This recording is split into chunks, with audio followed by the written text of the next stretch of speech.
बहुत समय पहले, ज्यादा नहीं, एक युग पहले, एक ऐसी घटना घटित हुई जो मानवता के लिए एक अक्षय धन छोड़ गई। धर्म, अधर्म, प्रतिज्ञा, दान, वीरता, मित्रता, गीता और न जाने क्या क्या।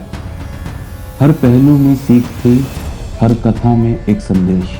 लेकिन इन अनमोल सीखों के साथ साथ एक प्रश्न भी छोड़ दिया गया जो युगों से अपना उत्तर ढूंढ रहा है। हर किसी ने अपने नजरिए से इसका जवाब दिया है, फिर भी ये सवाल अडिग।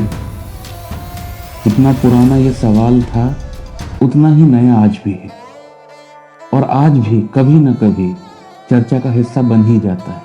प्रश्न ये है, कर्ण और अर्जुन में ज्यादा बेहतर कौन है? पॉइंट इज, इस सवाल का जवाब देना जरूरी है क्या, और अगर है तो क्यों?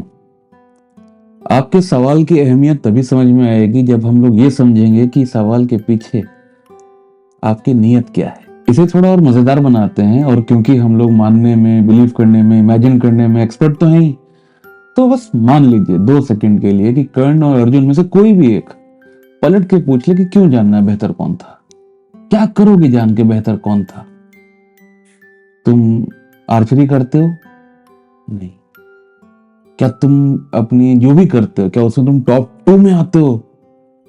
नहीं। क्या तुम हम लोग का वैल्यू सिस्टम फॉलो करते हो? जैसे हम जीते थे जिन वैल्यूज पे, क्या तुम वो फॉलो करते हो? नहीं। सब हटाओ। महाभारत समझी है या पढ़ी भी है? शायद नहीं। फिर क्यों जानना है?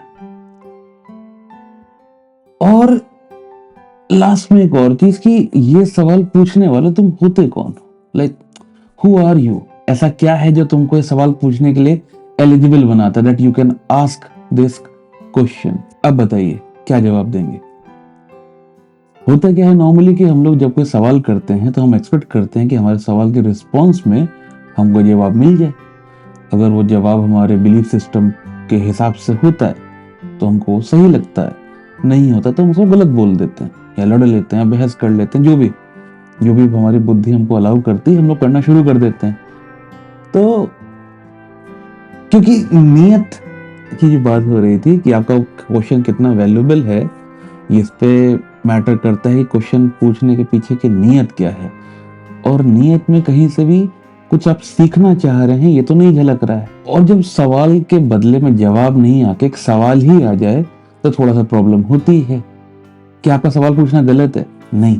क्या आपका सवाल गलत है? नहीं। क्या जो सवाल आपसे पूछे गए क्या ये गलत है? नहीं। लेकिन कुछ तो गलत हो गया, क्योंकि बुरा तो लगा होगा, हल्का सा चुभा भी होगा कि अरे ऐसे कैसे। और हो सकता है कि आप बोलें कि अरे मैं तो बस ऐसे ही पूछ रहा था। क्या ऐसे ही? डिफाइन क्या होता है ऐसे ही? मैं टाइम पास कर रहे थे, एंटरटेनमेंट के पर्पज से बस ऐसे ही चलो मौज लेते हैं, ऐसा कुछ था? क्योंकि बाबा बात यह है ना कि अभी अपनी लाइफ में आप जो भी कर रहे हैं, अभी आप आगे बढ़ेंगे, लाइफ है अभी आपकी, बहुत कुछ सीखेंगे, बहुत बार हारेंगे, बहुत बार जीतेंगे, और ये सब के मिक्सचर के साथ आप आगे बढ़ते रहेंगे, आप ग्रो भी करेंगे, आप बहुत सारी नई नई चीजें भी करेंगे। लेकिन फिर होगा क्या ना कि जो आपके अगल बगल वाले हैं, इट कैन बी एनीवन, आपका फैमिली, सोसाइटी, समाज, वॉटेवर, वो फिर आपके लिए कमेंट करेगा, आपको ट्रोल करेगा, बिना जाने बिना सोचे कि आपकी जर्नी क्या है, आप कैसे कर रहे हैं, आप क्यों कर रहे हैं, आपने क्या क्या किया है, वो बस बोल देगा। और फिर उन सब के लिए आप एंटरटेनमेंट हो जाएंगे, आप एक टाइम पास हो जाएंगे, फिर आपको बुरा लगेगा, है ना? और हो सकता है कि आपको लगे कि ये कौन होते हैं बोलने वाले, इनको क्या पता कि मैंने ये सब पाने के लिए क्या क्या खोया है, तुमको क्या पता मैं यहाँ तक कैसे पहुंचा हूं, मेहनत, ये वो, टीम तमाशा, ब्ला ब्ला ब्ला, सब कुछ। बट द पॉइंट इज, हम लोग भी तो वही करते हैं। किसी भी 2 नाम को उठा के हम लोग कंपेयर करना नहीं शुरू कर देते हैं। कर्ण और अर्जुन तो एग्जाम्पल हैं। कोई भी नाम उठा के बेहतर कौन है, ज्यादा अच्छा कौन है, ये कौन है, इसमें क्या है? तो जो हम लोग कर रहे हैं वही हमारे साथ हो जाता है, फिर हमको बुरा लगता है। तो उसमें बुरा नहीं लगना चाहिए। सिंपल है ना। मतलब ऐसा नहीं हो सकता कि नहीं मैं तो सबके साथ करूंगा बट मेरे साथ कोई नहीं करेगा। तो समझ लीजिए ना कि ऐसा क्यों है, समझ लीजिए ना कि क्यों लोग दूसरों की लाइफ में घुसने में इतना मजा लेते हैं, क्यों सबको मजा आता है दूसरों की जिंदगी में कमेंट करने पे, टॉन्ट करने में, ये करने में, वो करने में। क्योंकि हम और आप भी तो वही कर रहे हैं, हम लोग भी तो वही करते हैं। तो मजा ये है कि आप अपने को समझ लीजिए कि आप क्यों करते हैं।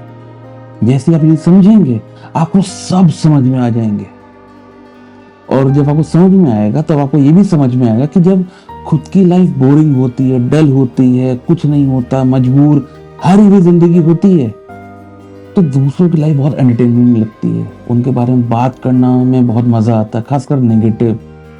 क्योंकि हम तो वो बन नहीं पा रहे, हम तो वो कर नहीं पा रहे, तो नुक्स निकालना, कमी निकालना से हमको सेटिस्फैक्शन मिलता है कि नहीं नहीं वही बस सही नहीं है, हम भी सही हैं। एक नॉर्मल है। और जब ये समझ में आती है फिर फर्क नहीं पड़ता, क्योंकि आपकी लाइफ डल नहीं है, बोरिंग नहीं है, आपकी लाइफ में आपको अपने होने का मजा आ रहा है, आपको अपना होना अच्छा लग रहा है, फिर फर्क नहीं पड़ता। फिर कोई अच्छा बोले या बुरा बोले दोनों का ही फर्क नहीं पड़ता। ये चीज आप जब समझ पाए, जैसे समझ पाए वैसे समझ लीजिएगा। अगर समराइज करें तो जब भी हम लोग कुछ बोलते हैं, जब भी आप कुछ बोलते हैं तो आपके बारे में ना बहुत कुछ बता देता है। आपके बायस, आपका अंडरस्टैंडिंग, आपकी समझ चीजों को लेके, लाइफ को लेके, खुद को लेके, इन शॉर्ट वो आपकी बातों से आपकी नीयत झलक जाती है। और एक बार नीयत झलक गई तो नीयत से सब कुछ पता चल जाता है आपके बारे में, ऑलमोस्ट। इंटरव्यू में क्या होता है, जब कोई भी इंटरव्यू, प्राइवेट पब्लिक कोई भी जॉब के लिए इंटरव्यू में क्या होता है, वो आपका नॉलेज तो चेक होता ही है, आपका नियत भी पता चल जाता है कि आपका पॉइंट ऑफ व्यू कैसा है, आप इंसान कैसे हो, आप चीजों को अप्रोच कैसे करते हैं, ब्ला ब्ला ब्ला ब्ला, यू नो ऑल दिस। तो नेक्स्ट टाइम जब भी आप कुछ बोलें या पूछें, एक बार खुद से पूछ लीजिएगा कि जो भी मैं बोलने जा रहा हूँ या जा रही हूँ वो मैं क्यों बोलने जा रही हूँ। क्योंकि बोलने वाले की पहली जिम्मेदारी ये है कि जो उसको सुन रहा है उसका टाइम ना वेस्ट हो। तो एक बार खुद से पूछ के देख लेना, अगर सही लगे तो प्लीज बोल देना, रुकना भी मत। क्योंकि अगर बिना सोचे बोलेंगे तो आप कब दूसरों का टाइम पास बन जाएंगे, आप कब दूसरों का एंटरटेनमेंट बन जाएंगे, आपको पता नहीं चलेगा।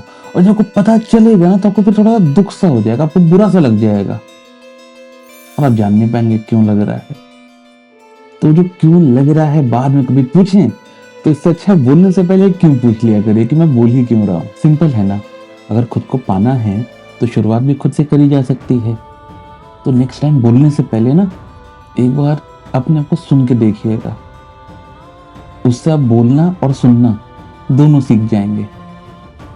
और अगर सीखना आ गया फिर तो आप कर्ण से भी सीख सकते हैं, फिर आप अर्जुन से भी सीख सकते हैं, फिर आप हर किसी से कुछ भी सीख सकते हैं। बस इतना सा था ये वीडियो। अब हम आपसे मिलेंगे नेक्स्ट टाइम किसी और वीडियो में, जहाँ पे आप थोड़ा थोड़ा हमसे मिलेंगे और थोड़ा थोड़ा अपने आप से मिलेंगे। तब तक के लिए बाय बाय।